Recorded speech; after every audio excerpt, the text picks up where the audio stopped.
and welcome to Nourished Sundays. I'm your host, Joanna, and I'm so glad you're here with me today. This series is all about healthy eating and decoding what may work for you and your family amidst all the conflicting information we get on a day-to-day basis and feeding little ones who may well be picky eaters. And I am certified in holistic nutrition from the Canadian School of Natural Nutrition. This topic is a little bit longer because it's a huge topic, and it is allergies and food sensitivities. So today I want to talk to you a little bit about what allergies are and the difference between an allergy, a food sensitivity, or food intolerance, to kind of understand what those terms mean, what symptoms are common to allergies, and what oftentimes is the main cause of allergies. And I'll also share a few more things that may be helpful. Allergies are such a stressful experience. If you're suffering from allergies yourself, but I find it particularly hard to see your kids suffering from an allergy, and it is really hard to accommodate feeding, right? And it's something that's not that well understood yet, and there's so much information on allergies, but a lot of it is hard to understand, or it conflicts with other information. It can get really overwhelming. To get to the root of it, really hard, and it takes a long time, right? So hopefully through this long episode there may be one or two things that pop out to you, and that may help you to do a bit more research on the topics, or ask your doctors about more specific things. So generally speaking, an allergy is defined as a misguided immune attack.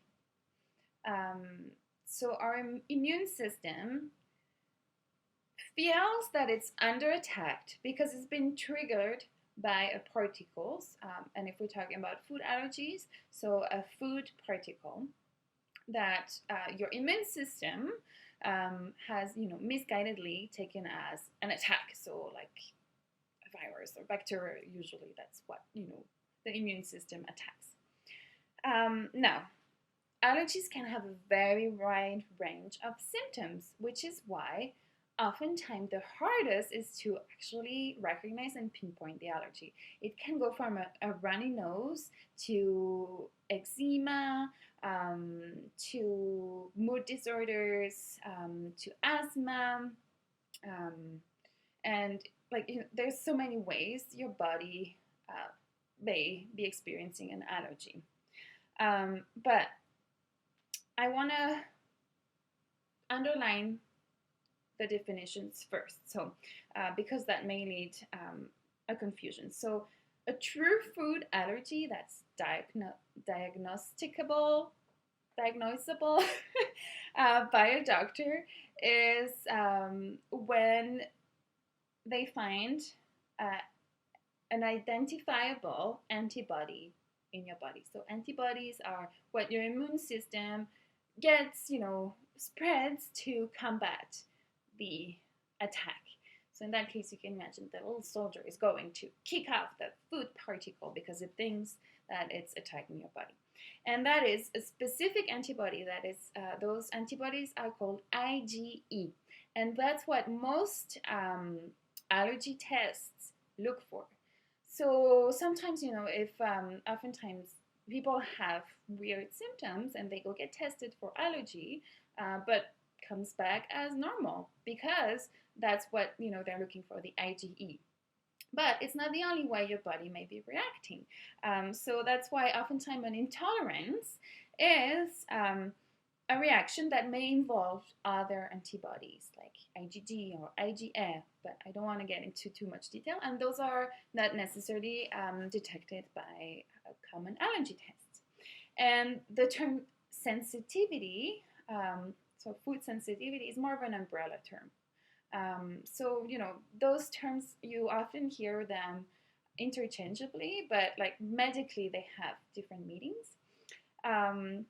And a lot of time, what will happen is that uh, people will, and physicians will find ways to relieve the symptoms. But that is not the same as actually getting well and curing the bottom line. Um, it's not gonna, because you're healing the symptoms doesn't mean that your body is actually over that allergy or sensitivity, right? Um, so, what, um, okay, I'm gonna get that right away. But this book, I highly, highly recommend this book. I cannot praise it enough. It's called Allergies, Disease in Disguise, and I'm gonna butcher her name, but it's Carolee Bateson Koch. She's a doctor in the US, I believe, in the US of A. And this book, gosh, it's a Bible for like allergies. It's a bit of a harder read. I'm not gonna lie. Like it takes a lot of concentration, and you probably don't want to do it like in one run, and you want to go back to things that resonate. Um, but it explains so well what allergies are and how it's so easy to not recognize them or to um, be misguided towards how to heal them, just generally.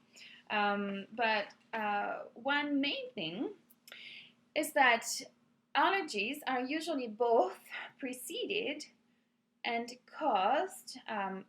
causing um, by a malfunction of the digestive system that is either not properly developed or has been disrupted for X, Y, or Z reason. There's many reasons our digestive system can be, unbalanced.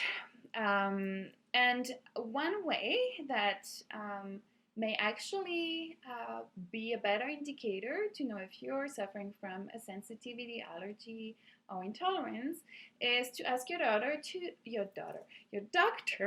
to do a permeability test. So what that means is the intestine cells are, intertwined, and how closely together or open they are is what determines the permeability of your intestines. So, for example, when the cells are more spread out because of X, Y, or Z reason, the permeability is lowered.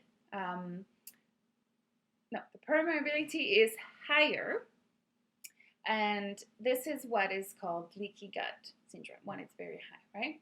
And when it's too tight, it's more impermeable. I'm sorry, I'm confusing myself and confusing you.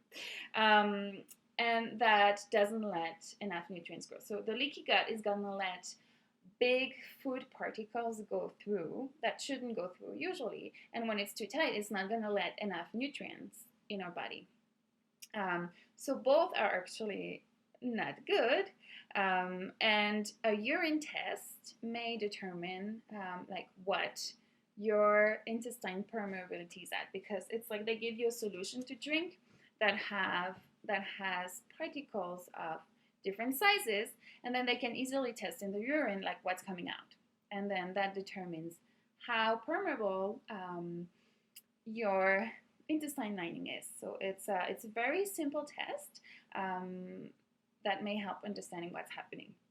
Because if you then focus on ways to heal, improve that intestine, that can have tremendous beneficial effect on your overall health and specifically your allergic or intolerant symptoms. But so just like to put it in a nutshell, it's not the substance itself that causes the allergy, but the trigger of the reaction of that substance. And I want to read 5 key concepts about allergy that this book talks about, and I find it really interesting, just a good way to approach it. So the concept 1 is balance, which is the essence of health. So naturally, our bodies, always look for balance. That's what nature does too, right? And here she mentioned that the primary sources of prolonged trauma and irritation to the body are habits, lifestyle, and beliefs. So all of the things that cause, prolonged trauma to a body and that disrupt the balance state are obviously going to affect how our body reacts to everything, including the food. And that may be one of the reasons you're having allergy-like symptoms or diagnosed allergies. The concept number 2 is any symptom can be allergy. It's mind-blowing, right? Like anything can be an allergy. And here she mentioned that milk is the most common allergen. And for example, many people have little awareness that bedwetting in a child can be allergy, especially to milk.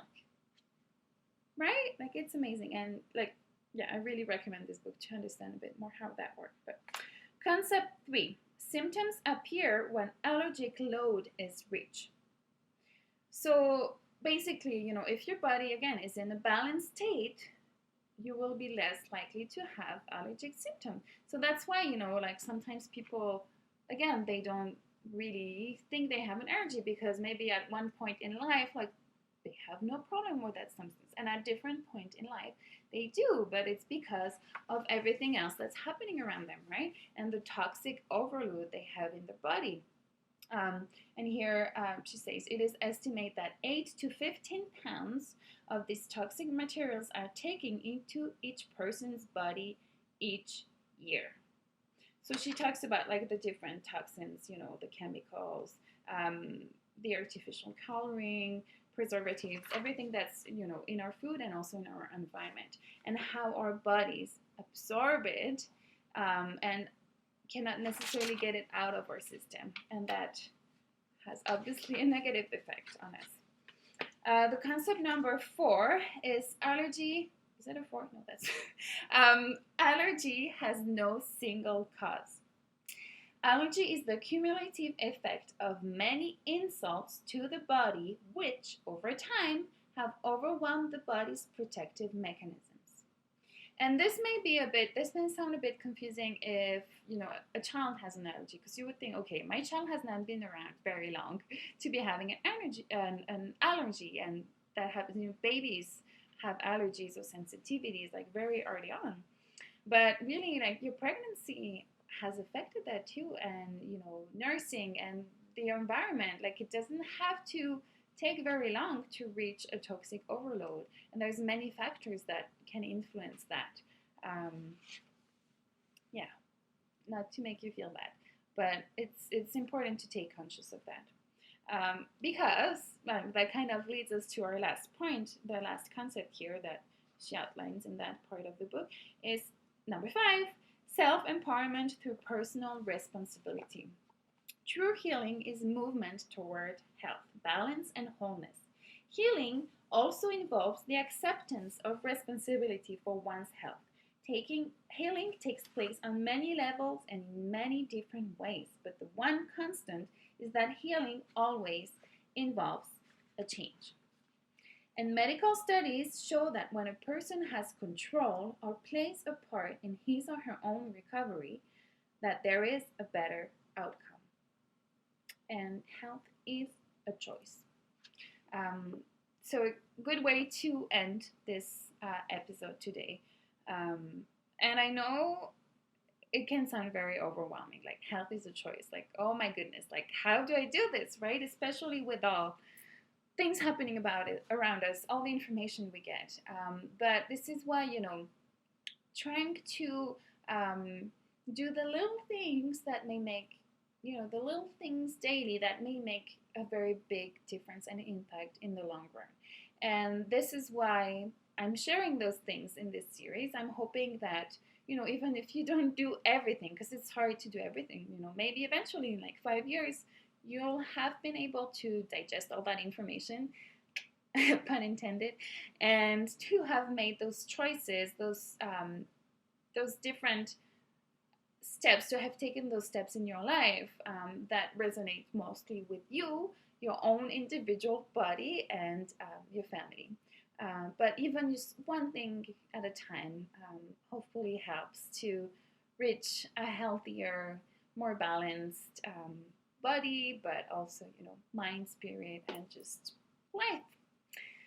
All right, we're getting philosophical here. Thank you so much for listening to me today. I hope I didn't overwhelm you with all this information. Again, like really, if you want to learn more about allergies, like I cannot stress enough how that book is like a little Bible for allergies. And it's, not that big. It's heavy, but it's also pretty clearly explained. So it's not one of those reads that you're like, what? But it may take, a few reads to get it and to feel like you're ready to take action. All right, I'll see you next week. In the meantime, eat well and be well. Ciao.